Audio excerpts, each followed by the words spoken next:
The Bexar County District Attorney's Office says they presented the case to the grand jury, but the grand jury did not find probable cause to indict 40-year-old Paul Flores, a decision that is not sitting well with Trejo's family. I felt like I lost him all over again because justice was not done for him.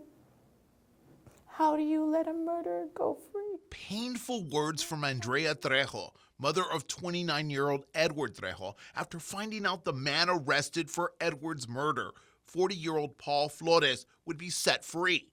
On December 21st, just after 5 a.m., police say Flores shot and killed Edward.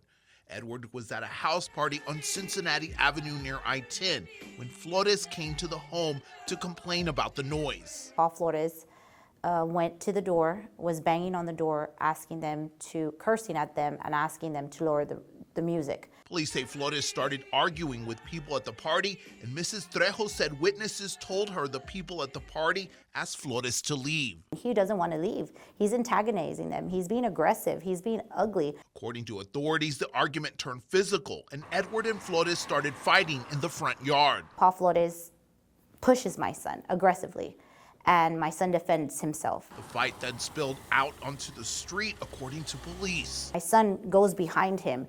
I guess he's running behind him like, leave, just leave, get out of here. Or, you want to continue fighting, leave. So Paul Flores walked about 10 to 15 feet, turned around and shot my son.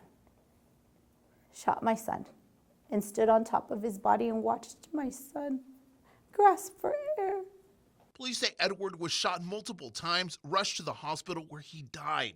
Flores was arrested for murder and a charge of aggravated assault with a deadly weapon.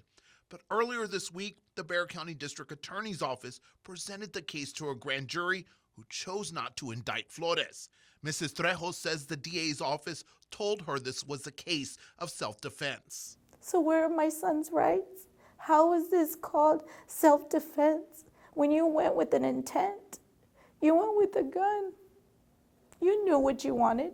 The district attorney's office had 90 days to present the case to the grand jury, but Mrs. Trejo says months passed before she got a call from the prosecutor. 2 weeks before it needed to be turned in, and then she's telling me, well, I haven't really looked at the case, but I'm going to work on it this weekend. Mrs. Trejo says a homicide detective with SAPD told the family they were confident with the evidence they presented to the DA. They were confident with what they had with evidence, that this was not self-defense. They were confident with everything that they had to show for him to be indicted for murder. In a statement, the DA's office expressed its heartfelt condolences to the family, saying they empathize with the grief and acknowledge the frustration and heartache they must be experiencing, and say if more evidence comes forward, they can refile charges. So now as a mother, I have to do that with his village. And trust me, I'm gonna go in above everywhere until I'm hurt. Until I'm hurt and something's done. He needs to be put back in jail. He needs to be tried for my son's murder. Micah Menace, KINS 5.